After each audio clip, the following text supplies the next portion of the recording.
She was a devoted Muslim, grounded in her faith and traditions. But when death came unexpectedly, what she saw on the other side shattered everything she believed. Returning to life, she carried a message so urgent, so terrifying, it has the power to shake your understanding of the afterlife. What did she see in heaven? Why was she sent back? And what is the warning she's desperate to share? Jane never imagined her life would end at just 47. Everything had felt so steady, so predictable, even if it wasn't always easy. She lived in Cedar Rapids, Iowa, in a modest 2-story home that rang with the laughter and chaos of her 2 teenagers, Max and Lily. Her husband, Ahmed, was her ultimate support, the man with whom she had built a life. They weren't wealthy, but they were comfortable, and Jane believed she had a solid grasp of how life worked. Her faith, deeply rooted in her Muslim upbringing, was her foundation and the lens through which she viewed the world. Jane grew up in a devout Muslim family, the eldest of 4 siblings. Her parents, originally from Lahore, Pakistan, were proud of their heritage and their faith. From an early age, she was immersed in the importance of prayer, the rhythm of fasting during Ramadan, and the beauty of submitting to God's will. Sure, her parents were strict, but they were loving, guiding their children with a balance of discipline and patience. They prayed together, shared meals, and celebrated Eid with joy and reverence. As the eldest, Jane took her role as a model of faith seriously. Over time, her beliefs evolved from simply following her parents' teachings to becoming the compass for her own decisions. In college, she met Ahmed, a man who shared her faith and values. Together, they built a life grounded in those shared principles, raising Max and Lily to honor their traditions and cherish the teachings of Islam. Jane's days were centered around her family, her work as a school administrator, and her involvement in the local mosque. To her, life felt full, and she believed she was doing everything right. That winter morning seemed no different from the others. The house bustled with the usual energy of a family in motion, doors opening and closing, footsteps rushing down the stairs, and the clatter of dishes in the kitchen. Jane, ever the multitasker, was flipping pancakes for Max, reminding Lily to grab her gloves for school, and mentally preparing for the meetings on her packed schedule. Everything felt normal, as it always had. The local news played softly in the background, blending into the usual morning chaos. Jane caught a quick mention of a snowstorm expected later in the week, and made a mental note to grab extra groceries after work. But then, something unusual happened. A strange dizziness swept over her, and she paused. At first, she shrugged it off. Feeling a bit run down was part of life when juggling work and family. But then Lily complained of a headache, and Jane noticed Max rubbing his temples, his brow furrowed. A faint wave of nausea hit Jane as she reached for a glass of water. The next moments unraveled in slow motion. Her knees buckled, the glass slipped from her hand, and the hard, cold kitchen floor rushed up to meet her. What Jane didn't realize was that her family was in the grip of a silent killer. Their carbon monoxide detector, the one they'd been meaning to check for weeks, had malfunctioned. The invisible, odorless gas had been filling their home all morning. Jane wasn't the only one affected. Ahmed had already left for work, but Max and Lily were still at home, starting to succumb to the gas's effects. Despite feeling faint, Max managed to call 911 before losing consciousness himself. Firefighters arrived just in time. Later, Jane would be told they found her collapsed on the kitchen floor, unresponsive. Max was barely conscious on the living room couch, and Lily had passed out in her bedroom. The rescue was swift. They pulled all 3 from the house and rushed them to the hospital. Jane's heart had stopped for 4 minutes and 37 seconds. For those harrowing moments, she was clinically dead. But while the paramedics worked to revive her, Jane wasn't in the hospital or on the kitchen floor. She was somewhere else. At first, it felt like floating, as though she had detached from everything. She could see her body lying motionless on the stretcher, paramedics shouting with tense urgency. She heard the faint cry of Lily's voice, begging someone to help her mom. Oddly, Jane wasn't afraid. Instead, a deep calm enveloped her, as if the disaster below belonged to a distant, fading memory.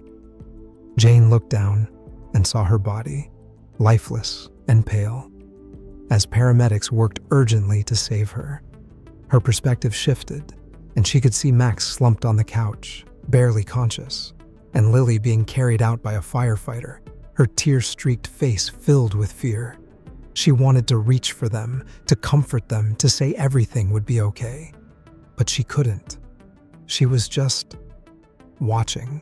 It was surreal. For the first time, Jane saw her life from a distance, not as the mother, wife, or devout believer she had always been, but as simply Jane, a soul untethered from all the roles she had played on Earth. As she stayed in this detached state, something changed. A light appeared in the distance, faint at first, but growing brighter and more radiant with each passing moment. She felt an irresistible pull toward it, as if it were welcoming her home. But before she could reach the light, the darkness surrounded her, growing suffocating, as though something unseen was holding her back. And then she saw it, a figure emerging from the shadows. This being was unlike anything she had ever encountered. It wasn't human, yet it wasn't entirely alien either. It radiated power and authority, but at the same time, a sense of compassion. Instinctively, Jane knew she was in the presence of an angel. The angel didn't speak in words, but its presence conveyed everything she needed to know. Without explanation, she understood that this being was a messenger from God, sent to guide her through this extraordinary journey. The angel's essence was a blend of love, truth, and a wisdom that transcended anything Jane had ever experienced. The angel reached out, and in an instant, Jane was no longer floating. She was standing, or at least it felt that way, in a space that wasn't a space at all. Around her, vivid images began to materialize, as if windows to her past had been flung open. But this was more than just a replay of her life. It was a review, a detailed, soul-deep examination of her actions and their ripple effects. It wasn't simply about what she had done, but about the impact of those actions. She saw herself, as a child, comforting her younger brother when he was scared of the dark. The warmth of his gratitude washed over her, as if she were feeling it all over again. That small act of kindness had brought him peace, a moment she had long forgotten, but one that had mattered deeply. Then came the harder truths. Jane relived moments when she had been impatient, dismissive, or even unkind. She saw a day when a harsh word to a coworker had weighed heavily on the woman, adding to her burdens in ways Jane had never considered. Every action, no matter how seemingly insignificant, carried consequences far beyond what she had realized. The most humbling part wasn't just seeing the actions, but the intentions behind them. She saw times when she had done good deeds, but for reasons that weren't entirely pure. Donating to charity, for instance, not out of genuine compassion, but sometimes to fulfill an obligation or to be seen as virtuous. And then there were moments when she had unintentionally hurt others, simply because she was too caught up in her own life to notice their struggles. As the review unfolded, Jane began to see a profound truth about her life. Though it had been filled with faith and devotion, much of it had been focused on following rules and traditions rather than forming a true connection with God. The angel showed her how her rigid adherence to rituals, though well-intentioned, had sometimes pushed people away instead of drawing them closer to understanding. It was a painful realization, but one she couldn't deny.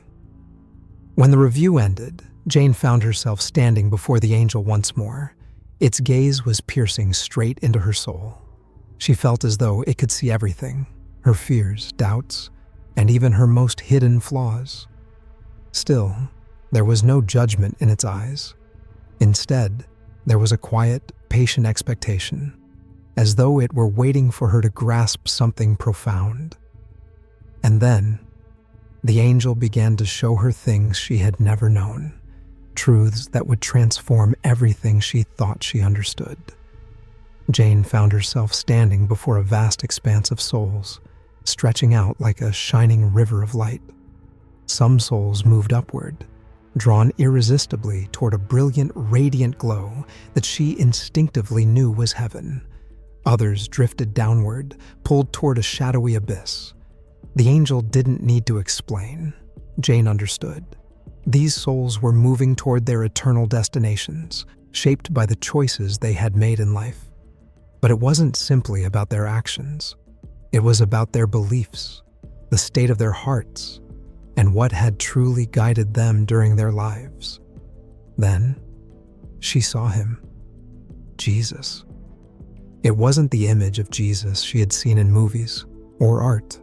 This was something far more profound and real. His presence radiated a love so vast, so overwhelming, that it felt like it could envelop the entire universe. In his presence, Jane felt her misconceptions about him dissolve. When his eyes met hers, Jane felt a wave of emotions unlike anything she had ever experienced. Love, awe, unworthiness, and a deep, aching desire to be near him all flooded her at once. Jesus didn't need to speak. His presence alone conveyed everything. She understood, in an instant, that he had always been there, quietly guiding her life, even when she hadn't recognized him. Through a series of visions, she saw how he had worked through people and moments in her life, gently nudging her toward the truth. But she had often missed it, clinging instead to what she thought she already knew. The angel gestured again, and Jane's vision shifted. She saw glimpses of heaven and hell. Heaven was beyond words. It was a realm of perfect peace, joy, and unity. Every soul was in harmony with God, basking in a love so complete it made everything on earth feel pale by comparison. Hell, however, was not what she had imagined. It wasn't a fiery pit, but something far worse, a state of total separation from God. The emptiness there was crushing, a void so profound it felt like the very essence of despair. Seeing these places wasn't just enlightening, it was transformative. Jane began to understand the weight of her choices, the depth of God's love, and the reality of eternity in a way she never had before. The experience was utterly life-changing. Jane realized that the choices made on earth held eternal consequences, not just for individuals, but for all those whose lives they touched. The angel's presence seemed to intensify, as if urging her to absorb the weight of everything she had seen. A deep conviction settled in her soul, coupled with an undeniable longing to live differently, to align her life with the truth she had been shown. Yet, mingled with this conviction was an overwhelming sense of love and grace. Despite all her flaws, her mistakes, and her moments of failure, she was still loved. She was still redeemable.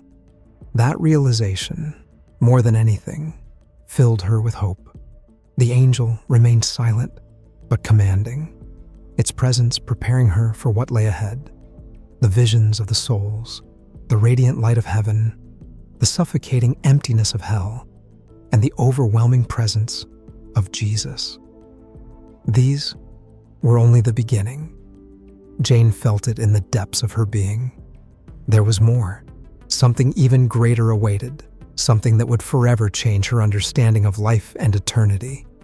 Her heart, if such a thing could exist in this ethereal state, was heavy with anticipation, but lightened by the undeniable presence of God.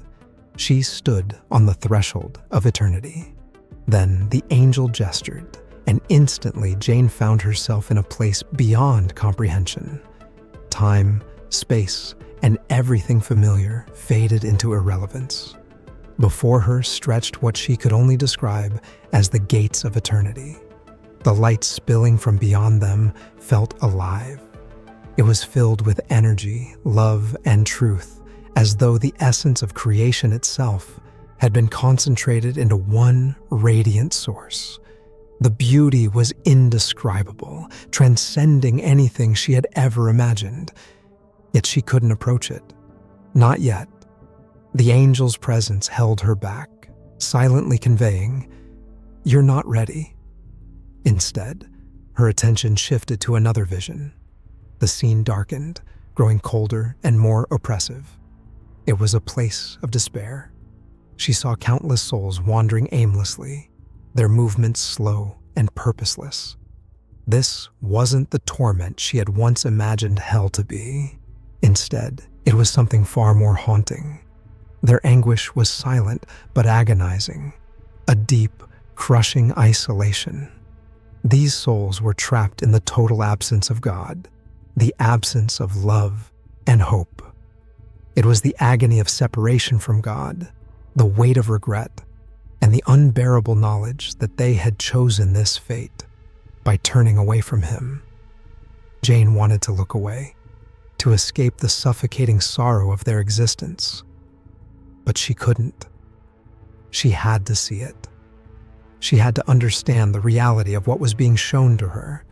The angel's voice, though silent, resonated deeply within Jane's soul.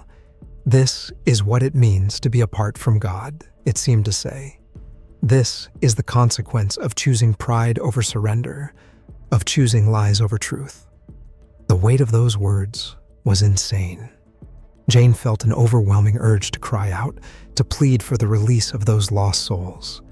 But she knew it wasn't her choice to make. Their decisions had been final. The truth hit her. Hell wasn't a place where God sent people. It was a reality they chose by rejecting His love and truth. Sensing her breaking point, the angel turned her attention back toward the light. This time, its pull was stronger, like an irresistible call to come home. And then she saw Him again. Jesus. His presence overwhelmed her, but in a way that was entirely different from before. Where the souls in darkness had been consumed by despair, those in His presence were immersed in love, joy, and peace so profound that it defied description. Being near Him felt like being wrapped in the warmest embrace, a love that healed every wound and banished every fear. When Jesus looked at her, His gaze reached the deepest corners of her soul, uncovering the parts she had hidden even from herself. But in His eyes, there was no condemnation, only boundless understanding and love. Jane fell to her knees, not because she had to, but because she wanted to. In His presence, pride melted away. There was no need for masks or pretense. She felt utterly undone, yet somehow completely whole at the same time.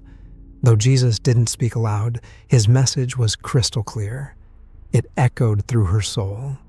I am the way, the truth, and the life.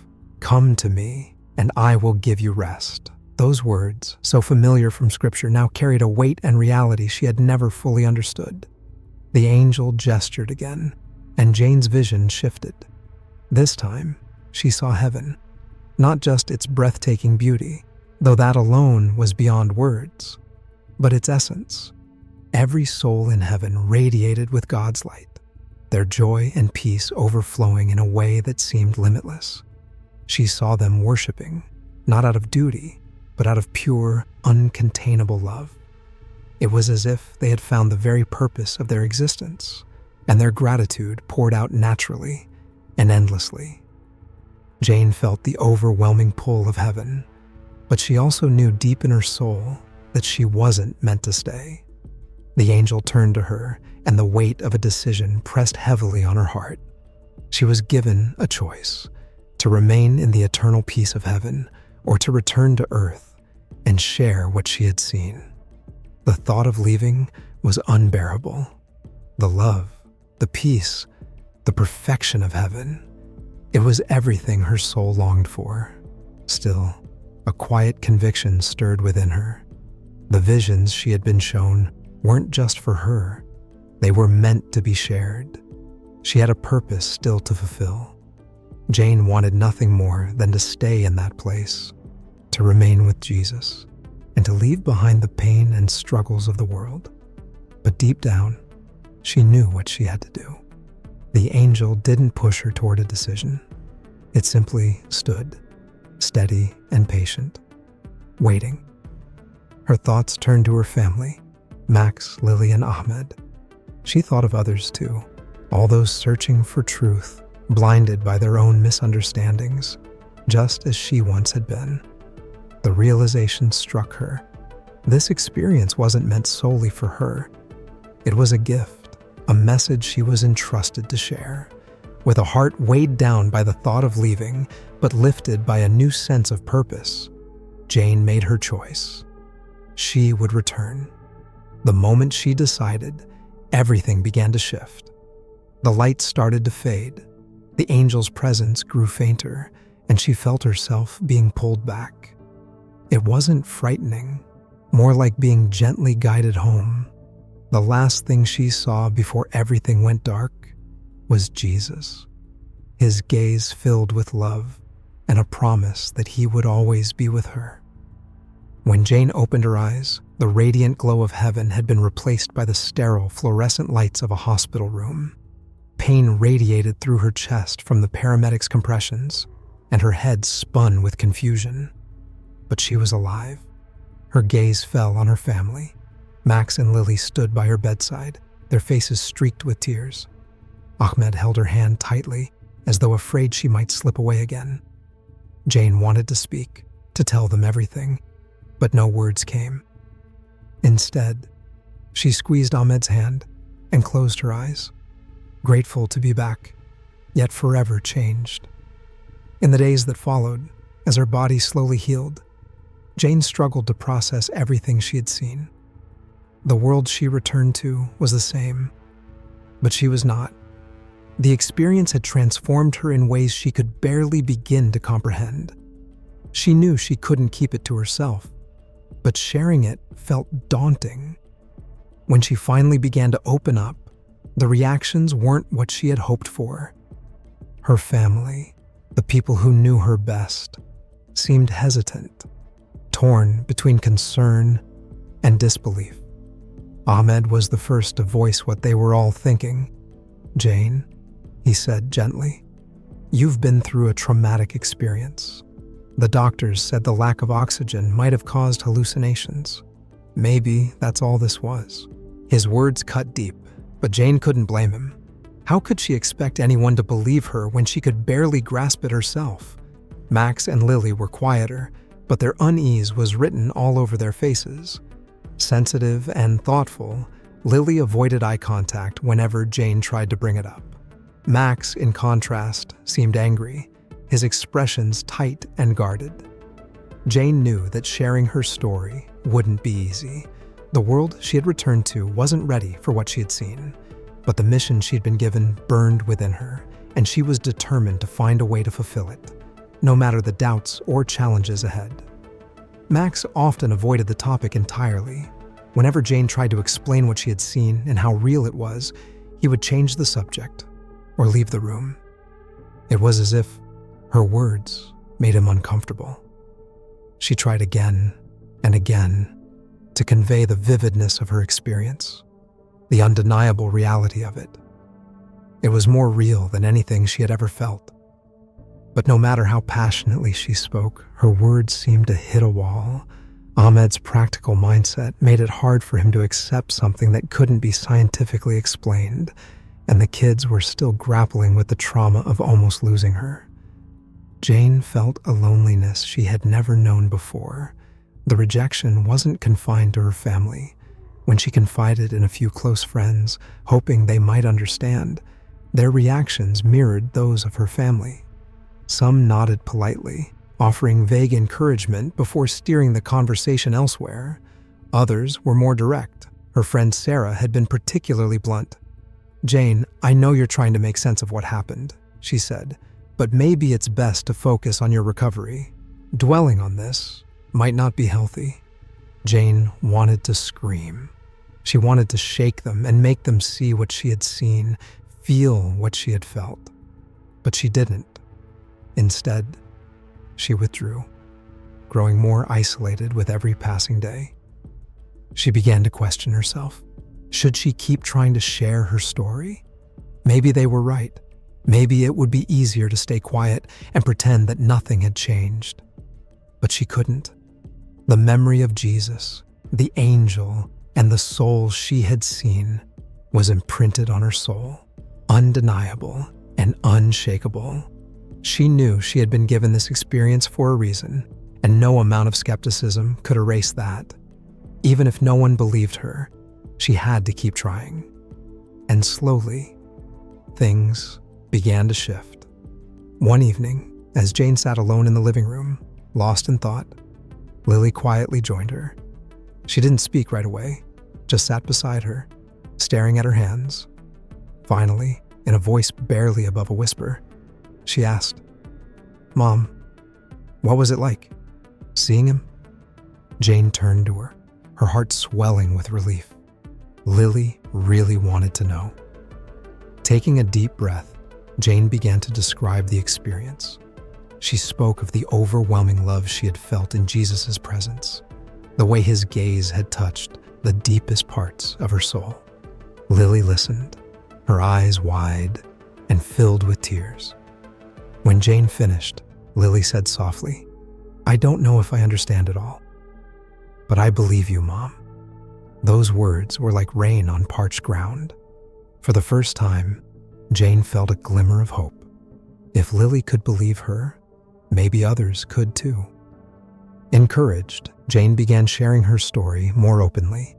She started small, speaking at local church groups and community gatherings. The responses were mixed.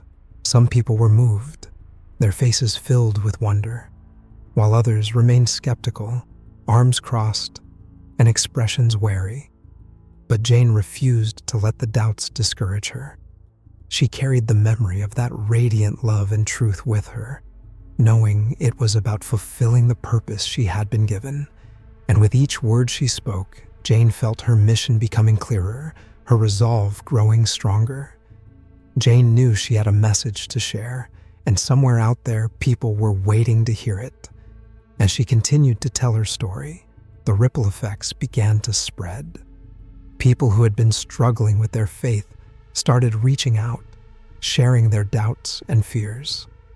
Some told Jane that her testimony had reignited their belief in God, while others said it had given them the courage to begin seeking answers. She met people teetering on the edge of despair, who confessed that her story had given them hope to carry on. Each encounter reaffirmed her purpose, strengthening her resolve to keep sharing. At home, the transformation was even more personal.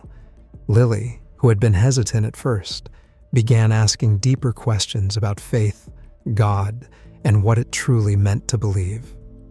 Jane watched as her daughter started exploring spirituality in ways she never had before, attending Bible studies, having deep conversations, and seeking answers with an open heart. Ahmed, too, began to soften, though he still wrestled with reconciling Jane's experience with his logical mindset. She could see him slowly opening up. He started joining family prayers again, something he hadn't done in years, and even asked to read some of the faith-based books Jane had been studying. It was a subtle but deep shift. Their home transformed into a hub of conversation and discovery, a welcoming space for those curious about life's deeper meaning. Friends and neighbors, drawn by curiosity or a desire to connect, would drop by.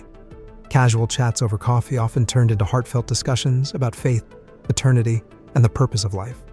What had once been a source of isolation for Jane now became a bridge, bringing people together in ways she hadn't anticipated. Doubts still crept in, moments when Jane wondered if she was doing enough, or if she was truly following God's will. But in those moments, she would recall the light, the overwhelming love, and the mission she had been entrusted with. Those memories renewed her strength and resolve. Looking back, Jane could hardly believe how much her life had changed since that fateful day. What had begun as a solitary and extraordinary experience now felt like the seed of something much larger, a purpose she was actively living, one life touched at a time. This is the life she's been given, the mission she's been called to, and she wouldn't trade it for anything. The experience of coming back to life, of walking among the living after being immersed in eternity, is something she thinks about every single day. It's impossible not to. The Jane who lived a busy, predictable life is gone. In her place is someone who knows, truly knows, that this world is not the end. She is no longer just a mother, wife, or neighbor. She is a soul, a child of God. What she saw and felt in those moments when she was clinically dead has forever altered the way she sees the world. In fact, everything looks different now. She understands that life is more than about checking boxes on a religious checklist. It's about love, real, sacrificial, transformative love. It's about a relationship with Jesus that transcends rituals and touches the very core of who we are. Jane has also realized how fragile life is and how easy it is to become consumed by things that don't matter.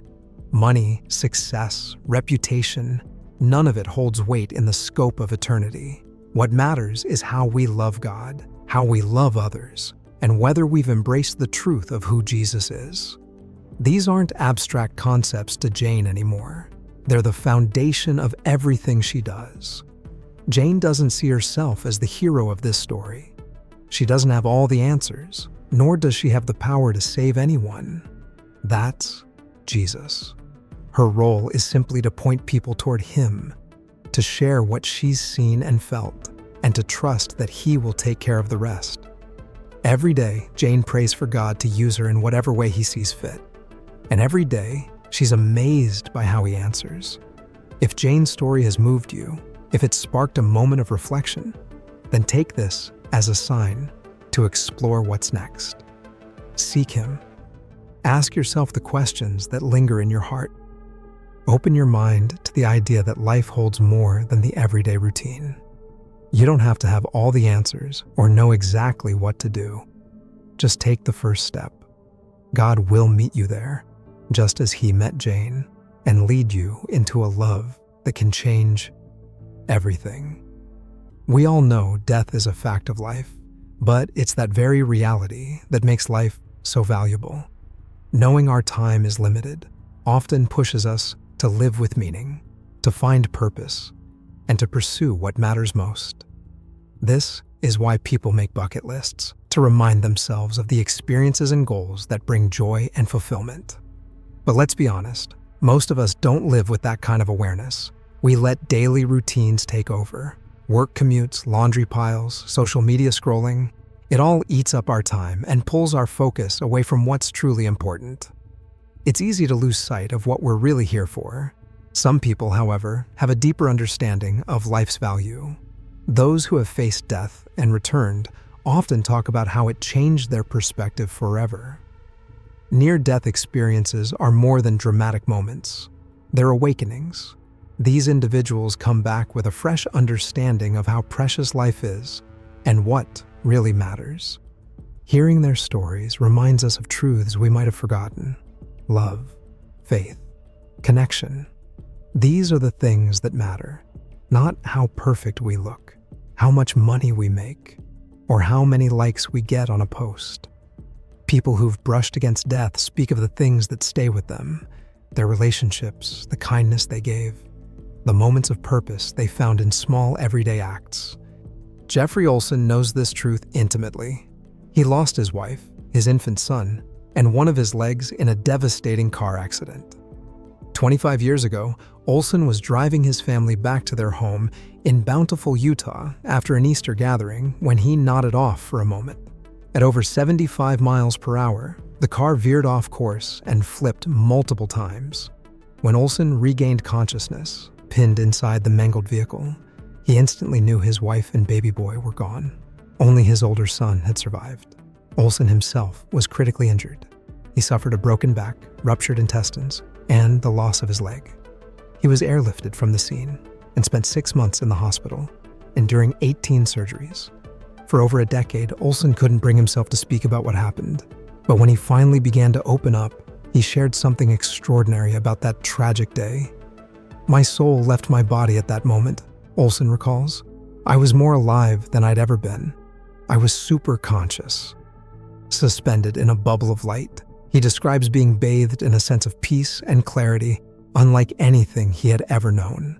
Even more remarkable was what happened next. His wife, who he knew had passed away, communicated with him. She kept saying, "You gotta go back. You can't be here," Olson explains. They had a conversation about their oldest son and the life that still lay ahead for him. "We literally made a choice that I would come back and raise our son," Olson says. "Purpose for me has a lot to do with free will and choice." For Olson, this moment of connection and clarity not only reshaped his understanding of life, but also gave him a new sense of purpose. Olson, like many who have experienced near-death events, describes the surreal sensation of being outside his body. He recalls floating through time and space, observing his own physical form while also becoming aware of those around him. In this case, the medical staff working to save his life. "I knew them perfectly," he says. "It's hard to explain, but I understood their love, their pain, their struggles, their motivations, their mistakes. They were me, and I was them. There was a oneness, a connection that erased every boundary. That changed me forever."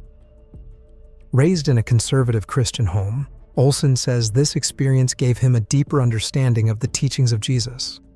"I am the man in prison. I am the beggar in the street," he reflects, quoting scripture with new insight. There was this overwhelming, unconditional love that surrounded the entire experience. Judgments and comparisons just ceased to matter. Olson's perspective shifted permanently. The sense of unity and love he encountered stripped away all divisions and left him with a sense of purpose, to live with compassion, embrace others as they are, and see the divine connection in everyone. Jeffrey, now author of Knowing, Memoirs of a Journey Beyond the Veil and Choosing Joy After Tragic Loss, doesn't see his life's purpose as chasing fame or recognition. He hasn't turned his experience into a best-selling career or sought the spotlight as the leader of a megachurch. In fact, he doesn't even use social media anymore. For Olson, the purpose is much simpler and closer to home. "If I really want to change the world," he says, "I've got to focus on the people under my own roof, in my own community, and make hands-on connections. Being a husband, a father, and a friend is a big deal. That, for me, is the purpose. It's a very personal thing." While Olson's story reflects the transformative power of near-death experiences, he's not alone in having his life forever changed. Ingrid Honkola, too, had an extraordinary brush with death. But hers came at an age when most of us are too young to form memories. Honkola, who was just 2 or 3 years old at the time, vividly remembers the moment she nearly drowned, a moment that shaped her for the rest of her life. Living in Bogota, Colombia with her parents and sister, Honkola was supposed to be under the care of a young housekeeper. But as children often do, she and her sister found themselves playing unsupervised near a large open tank of rainwater used for washing clothes. In a split second, Honkola fell into the tank. She recalls losing consciousness, her small body succumbing to the water. Amazingly, her mother, who was at work miles away, had a sudden premonition that something was wrong. Rushing home with no explanation for her urgency, she arrived just in time to find her daughter lifeless and resuscitate her. "She said I was like a rag doll," Honkola recounts in a video. "My lips were completely blue. There was no life in my body." This moment of near death, though terrifying, left Honkola with an understanding of life's fragility and purpose. For her, as for many others who have had similar experiences, the encounter with death brought an awakening, a deeper connection to what truly matters, and a profound sense of gratitude for the life she was given back. Honkola's near-death experience didn't just pull her back from the brink. It opened her to a completely different realm of existence. She described what she encountered as a dimension of nothingness, a space without sound, color, or movement. There was no meaning, as we typically understand it, only an overwhelming sense of being at one with everything. "I had this sense that everything was going to be okay," Honkola recalls. As her mother, trained in CPR, worked to revive her, Honkola felt herself being pulled back into her body and this earthly realm. The return, however, wasn't entirely pleasant. She became sharply aware of the discomfort and limitations of being human. The experience, though unsettling, changed her life. Afterward, Honkala developed a newfound awareness, paired with abilities she hadn't possessed before. She could suddenly read, solve complex math problems, and untangle puzzles with ease, all at an age when most children are still learning the basics. Beyond these skills, she gained a heightened understanding of life itself. There was this clarity that we humans are clearly spirits and eternal beings, she explains. This realization left her less attached to the material world. This is something I've found with many people who've had near-death experiences. We are less tied to the roles we play on Earth. For me, the true purpose of life is to remember that we are the light of the universe. Honkala's journey didn't stop with her awakening. She pursued a career in marine biology, earning a PhD in marine science and reaching remarkable heights in her field. She worked with NASA, the Colombian Navy, and UNESCO, making significant contributions to science. But eventually, her focus shifted. Leaving behind her prestigious positions, she decided to dedicate herself to helping others. Her book, A Brightly Guided Life: How a Scientist Learned to Hear Her Inner Wisdom, merges her scientific knowledge with her spiritual insights. Honkala now spends her time mentoring, lecturing, and leading retreats designed to help people raise their consciousness and live with purpose. For her, life's greatest calling is to guide others in reconnecting with their inner light and understanding the deeper truths of existence. Ingrid Honkala believes that everything in the universe has purpose and meaning, no matter how small or mundane it might seem. Nothing in the universe lacks purpose, she says, and everything that ever happened brought me to this moment. The purpose and the true mission is to shine that light in whatever we do. You're a doctor, a carpenter, a housekeeper, whatever it is. Being of service, being creative, starts shining that light for others. That's the purpose. We're here to help each other to remember. How can I, in my daily life, bring light to the world? While Honkala's near-death experience deepened her faith and purpose, not all brushes with death lead to the same clarity. For Peter Panagore, a harrowing experience on a frozen mountain nearly 4 decades ago caused him to question everything he believed. It was 1980s, and Panagore, then 21, was on an ice climbing trip with a friend near the Alberta-British Columbia border in Canada. Though he had plenty of experience with winter conditions, including camping in snow caves, this climb pushed him beyond his limits. Ill-prepared for the challenge and unable to keep up with the faster climbers in their group, Panagore and his companion were left behind. As night fell, they found themselves stranded on a ledge in plunging temperatures. The biting cold quickly became life-threatening. Panagore's body began shivering uncontrollably, and as the final stages of hypothermia set in, his vision darkened and he felt a sense of surrender.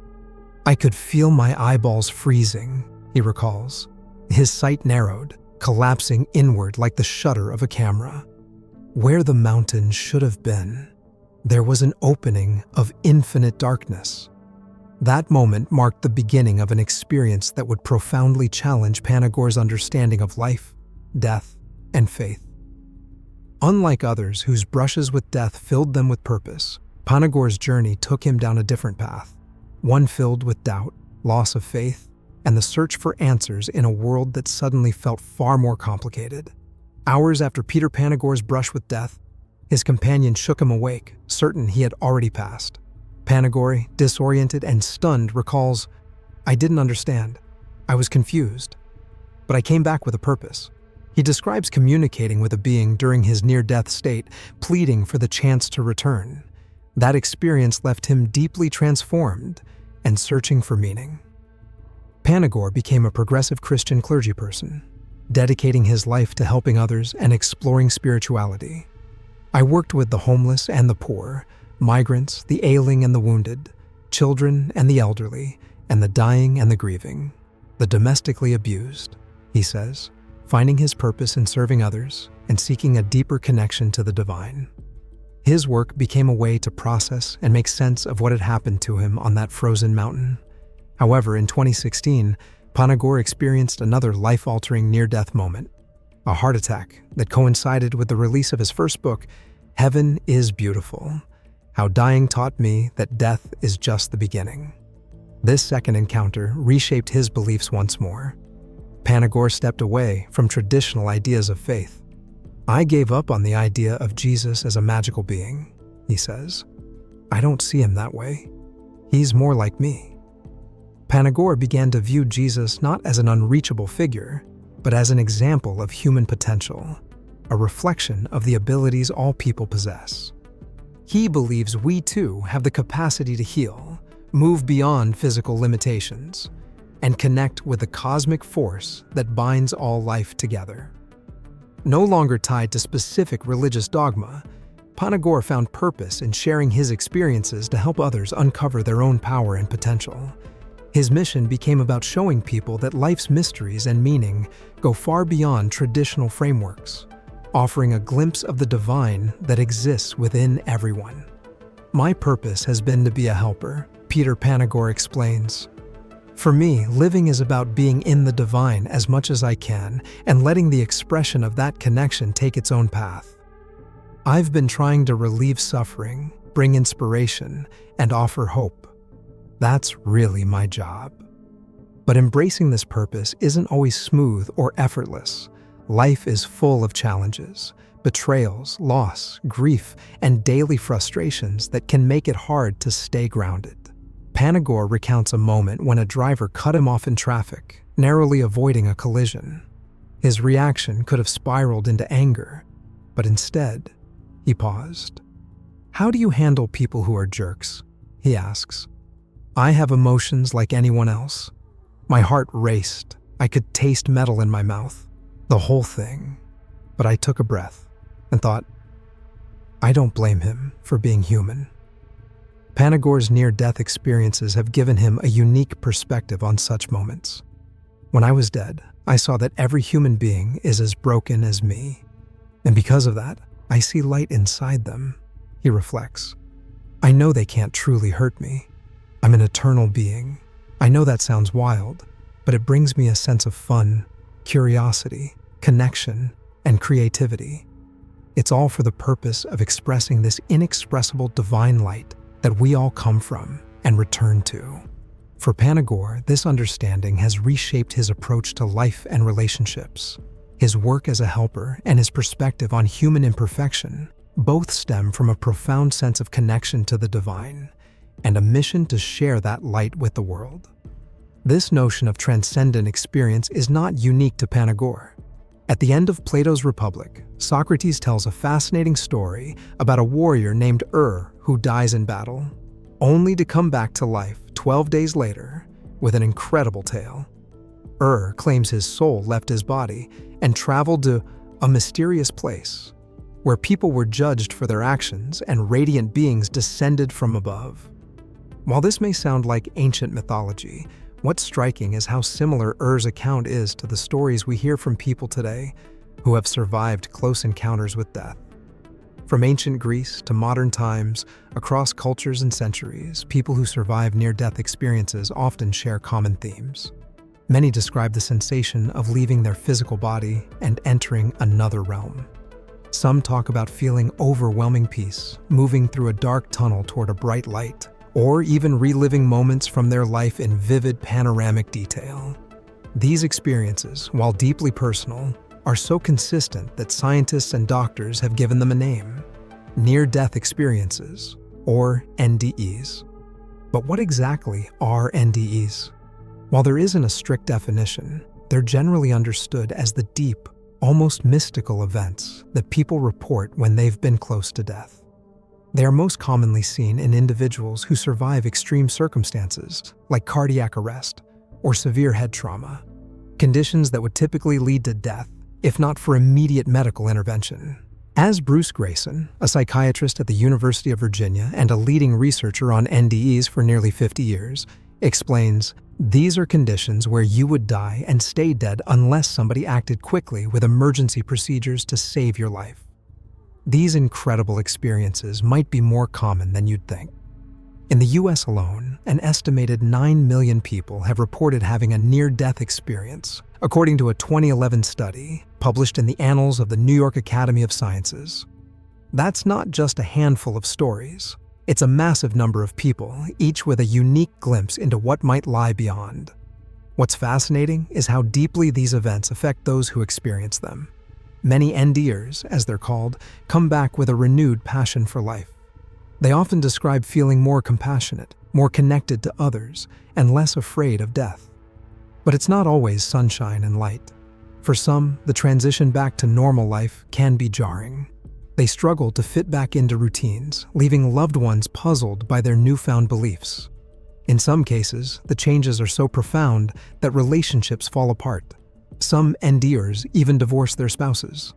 And even those who describe blissful, euphoric experiences often grapple with frustration or sadness, feeling disappointed to be back in the physical world. Scientists have been diving into this phenomenon for over 40 years, trying to unravel its mysteries. But even after decades of research, there's no clear consensus on what's really happening during NDEs. Some experts suggest they're simply hallucinations, the brain's last desperate attempt to make sense of its own shutdown. They theorize that as oxygen runs out or electrical activity falters, the mind conjures vivid, dreamlike scenarios. But not everyone is convinced it's that simple. A growing number of researchers are asking bigger questions. Could NDEs hold clues about the nature of human consciousness? Is it possible that our awareness doesn't end when the brain stops functioning? These questions push the boundaries of science, raising ideas that could fundamentally change how we understand life and death. This exploration into the unknown is far from new. The question, what happens after we die, has captivated humanity for millennia.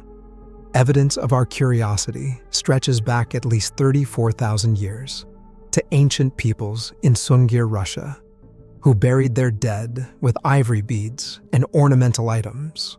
Such practices hint at an early belief in life beyond the grave. This fascination with what lies beyond isn't new. It's been woven into human culture for thousands of years. Reports of near-death experiences have appeared in spiritual texts and literature throughout history. They're mentioned in the Egyptian Book of the Dead, the Bardo Thodol, commonly known as the Tibetan Book of the Dead, the Bible, and even in the works of Ernest Hemingway. For as long as humans have wondered about the afterlife, NDEs have fueled the debate. It wasn't until the 18th century, however, that someone tried to record and analyze these experiences scientifically. Around 1740, a military doctor from northern France, Pierre-Jean Dumonchot, documented what may be the first medical report of an NDE. His patient had lost consciousness after having too much blood drawn during a fever treatment, a common medical practice at the time. When the patient revived, he described seeing such a pure and extreme light that he thought he was in heaven. He even said it was the most peaceful and beautiful moment of his life. Dumonchot speculated that an excess of blood flow to the brain had triggered these serene, otherworldly feelings. He compared the account to similar reports from people who had survived drowning, hypothermia, or even hanging.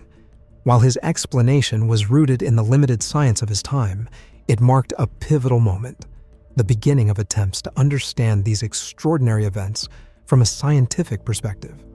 It took more than 2 centuries after Pierre-Jean Dumonchot's initial observations for near-death experiences to become a serious subject of study. The turning point came in 1975, when psychiatrist Raymond Moody published his groundbreaking book, Life After Life. In it, he not only introduced the term near-death experiences, but also detailed common features reported by survivors: feelings of overwhelming peace and love, encounters with deceased loved ones, and arriving at a barrier or point of no return. Moody's descriptions struck a chord, and the term stuck. Since then, decades of research have largely affirmed what Moody outlined, cementing NDEs as a fascinating area of exploration. But for most of human history, death wasn't viewed as anything but final. It was a simple and irreversible event. When people died, whether they had a car accident or were at war or had an infection, the final thing that would occur is that their heart would stop, explained Sam Parnia, Director of Critical Care and Resuscitation Research at NYU Langone Health. That was irreversible. Here's why. The heart, lungs, and brain stem work together to keep us alive. If one fails, the others follow quickly. When the heart stops pumping, oxygen is cut off from the brain and other organs, setting off a cascade of shutdowns that leads to death. Even today, many doctors declare death at the exact moment a patient's heartbeat ceases. In 1960, just 15 years before Raymond Moody popularized the term near-death experiences, a groundbreaking medical development changed how we think about death: the creation of cardiopulmonary resuscitation, or CPR. By combining chest compressions with mouth-to-mouth breathing, doctors found a way to bring people back from the brink. CPR blurred the once clear line between life and death, giving people who had technically crossed the threshold of biological death a chance to return. With the rise of intensive care medicine and life support machines like ventilators, death became less black and white. Suddenly, what once seemed final was no longer absolute. Sam Parnia, Director of Critical Care and Resuscitation Research at NYU Langone Health, believes we may not have reached the limit of what's possible. Actually, the cells inside your body don't die when you die, Parnia explains. A stunning 2019 study demonstrated this in pigs. Researchers were able to restore some brain activity in the animals more than 10 hours after death. Parnia calls the discovery Nobel-worthy, as it challenges everything we thought we knew about death. Even when all visible signs of life disappear and brain cells are deprived of oxygen, the underlying cells don't necessarily die for hours, or even days. According to Parnia, what we call the irreversibility of death might simply be the current limits of our medical technology. This ability to push back the threshold of death has also fueled the study of near-death experiences. Now, researchers can analyze data from larger groups of cardiac arrest survivors to uncover patterns and insights.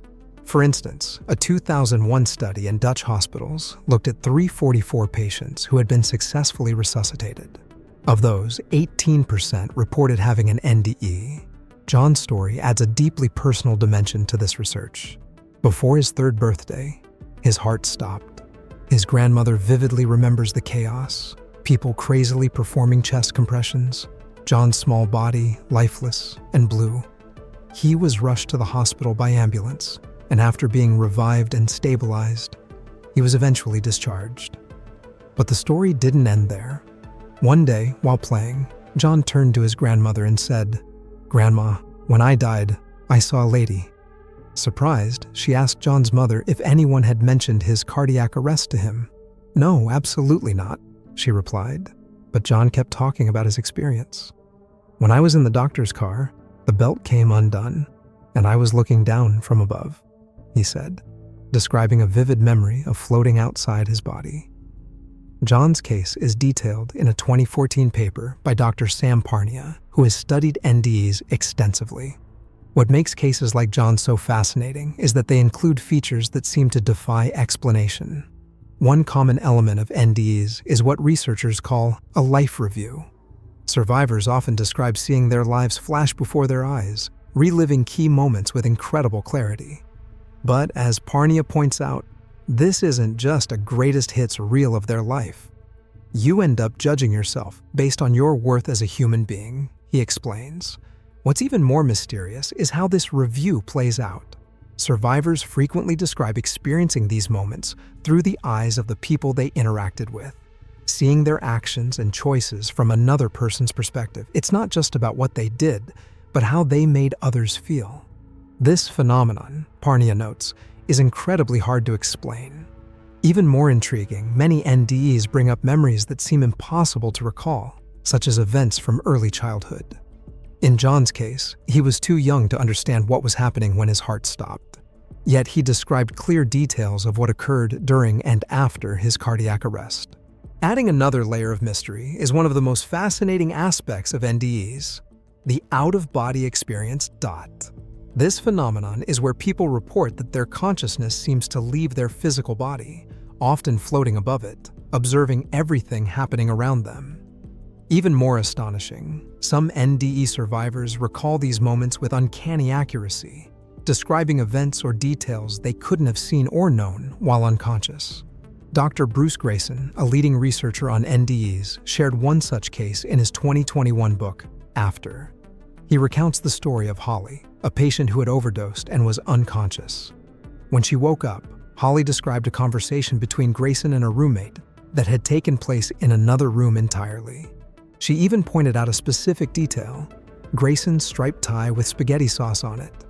"I was totally flustered by it," Grayson admits. "The only way it could have happened was if she had left her body, and that made no sense to me at all." These baffling accounts led Dr. Sam Parnia to investigate further. In a groundbreaking 2014 study, Parnia and his team explored the validity of such claims. Conducted across 15 hospitals and published in the journal Resuscitation, the study aimed to determine whether patients were truly perceiving events after being declared clinically dead. To test the claims of out-of-body experiences, hospitals participating in the study installed dozens of shelves in their emergency rooms and ICUs. Each shelf had an image facing upward, photos of animals, religious symbols, or even newspaper headlines. These images were visible only to someone looking down from above, such as a patient's consciousness floating near the ceiling. The idea was simple but revolutionary. If patients could describe these hidden images after resuscitation, it would suggest their consciousness had somehow separated from their body during their near-death experience. While the results have sparked both intrigue and debate, the study highlights the growing effort to bridge the gap between science and the unexplained mysteries of human consciousness. You see, the transformative power of near-death experiences is undeniable.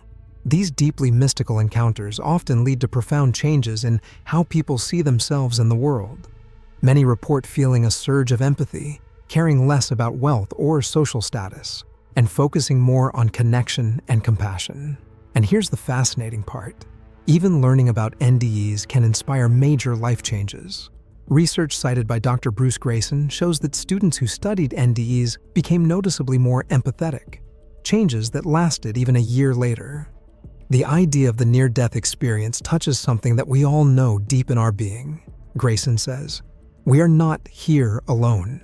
We are part of something greater than ourselves." But it's not always an uplifting experience. While euphoric NDEs grab the most attention, some are far from comforting. Disturbing NDEs, marked by terror, isolation, or agony, can leave survivors with emotional scars. Even positive NDEs can be followed by challenges. People often struggle to reintegrate into daily life, and some experience symptoms of PTSD. "I've seen lots of careers end," Grayson notes, pointing to how these experiences can disrupt lives. Some survivors become so fixated on their NDE that they fall into depression or anger, frustrated to have returned to their earthly existence. Despite their life-altering nature, many scientists approach NDEs through the lens of psychology, biology, and neuroscience. Philosopher John Martin Fisher of the University of California, Riverside offers a grounded perspective. He argues that universal similarities in NDEs might not point to another realm, but rather reflect shared human biology. "It's not that we're in contact with an otherworldly realm," he explains. "We're all similar. Humans have similar developmental histories, psychologies, and brains." Fisher suggests that our commonalities, combined with the universal reality of facing death, shape these experiences. When we encounter life-threatening situations, our bodies and minds respond in predictable ways. Biochemistry and neurophysiology interact with our psychology in complex ways to produce similar reactions, he says. Dr. Kevin Nelson, a neurologist at the University of Kentucky Medical Center, believes that near-death experiences can be neatly explained within the framework of neuroscience. Like philosopher John Martin Fisher, Nelson emphasizes that while these experiences are complex, they don't necessarily require someone to be in actual danger to occur. The context of the experience, feeling threatened, may be as important as the actual medical threat, Nelson says. In fact, some of the hallmarks of NDEs, such as sensations of peace or entering another world, can be triggered in much less dramatic situations. Take fainting, for example. Nelson points to a study published in The Lancet in 1994, which found that fainting, or syncope, could evoke NDE-like experiences, including feelings of calm, a sense of transitioning to another realm, and perceptions of light. What's more, many common features of NDEs, such as out-of-body experiences, aren't unique to near-death situations. OBEs, though famously associated with NDEs, are surprisingly common. In a survey of 13,000 people, nearly 6% reported having experienced an OBE at some point in their lives. They've been documented in people with epilepsy, during episodes of sleep paralysis, and even induced in laboratory settings. By applying a small electric charge to the temporoparietal cortex, a brain region that helps regulate the body's sense of self, researchers have successfully triggered OBEs in controlled experiments. Nelson suggests that NDEs may stem from what he calls a borderland of consciousness, a state where different levels of awareness blend together. Most of the time, the brain smoothly transitions between states like wakefulness and rapid eye movement. Sleep. However, under extreme stress, such as cardiac arrest, this system can malfunction, leading to what's known as REM intrusion, a blurring of waking consciousness and dreamlike REM states, as if the brain is stuck between gears. The brain switch is deeply intertwined with our fight-or-flight reflexes, Nelson explains.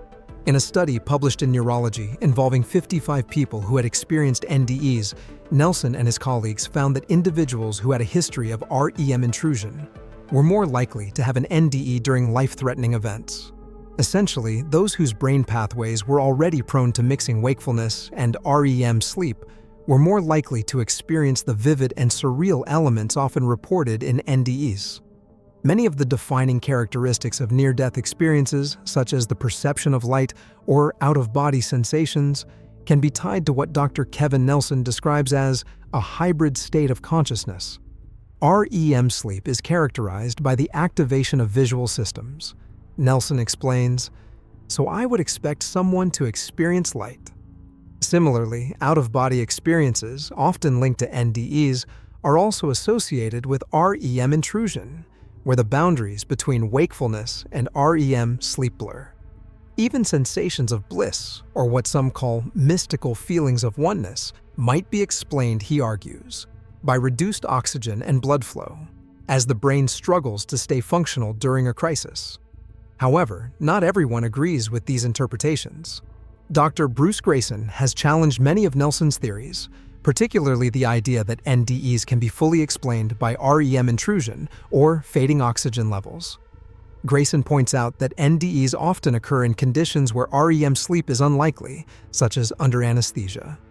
Additionally, studies have shown that people who experience NDEs don't necessarily have lower oxygen levels than those who don't, countering the argument that hypoxia, a lack of oxygen, is a primary trigger.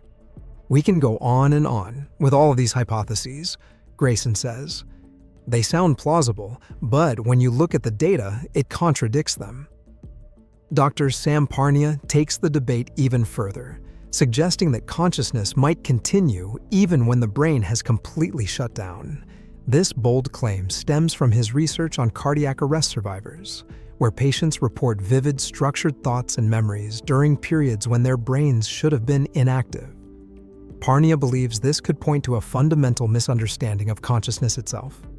Thought is a fundamentally different entity from the synaptic activity we've detected in brain cells, Parnia says.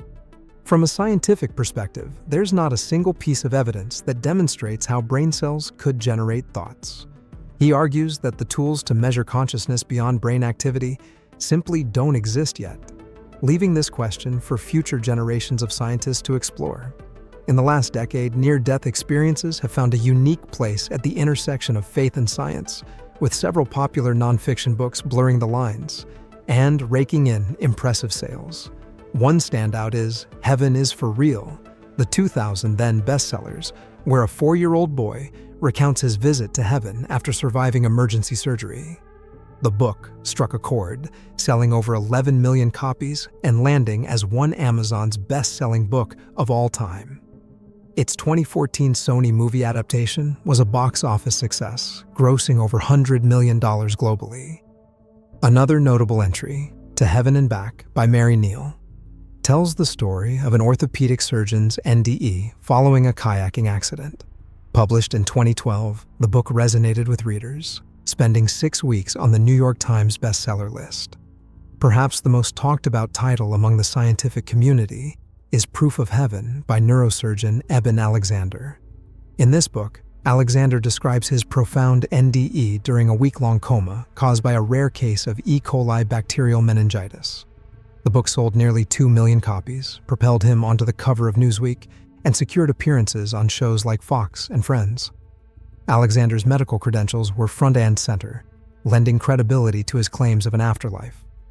Bill Guggenheim, author of Hello from Heaven, even endorsed the book, writing, "No one could find a more perfect candidate to champion the discussion of NDEs." These books highlight the public's fascination with NDEs, showcasing how deeply people are drawn to stories that promise a glimpse into the unknown.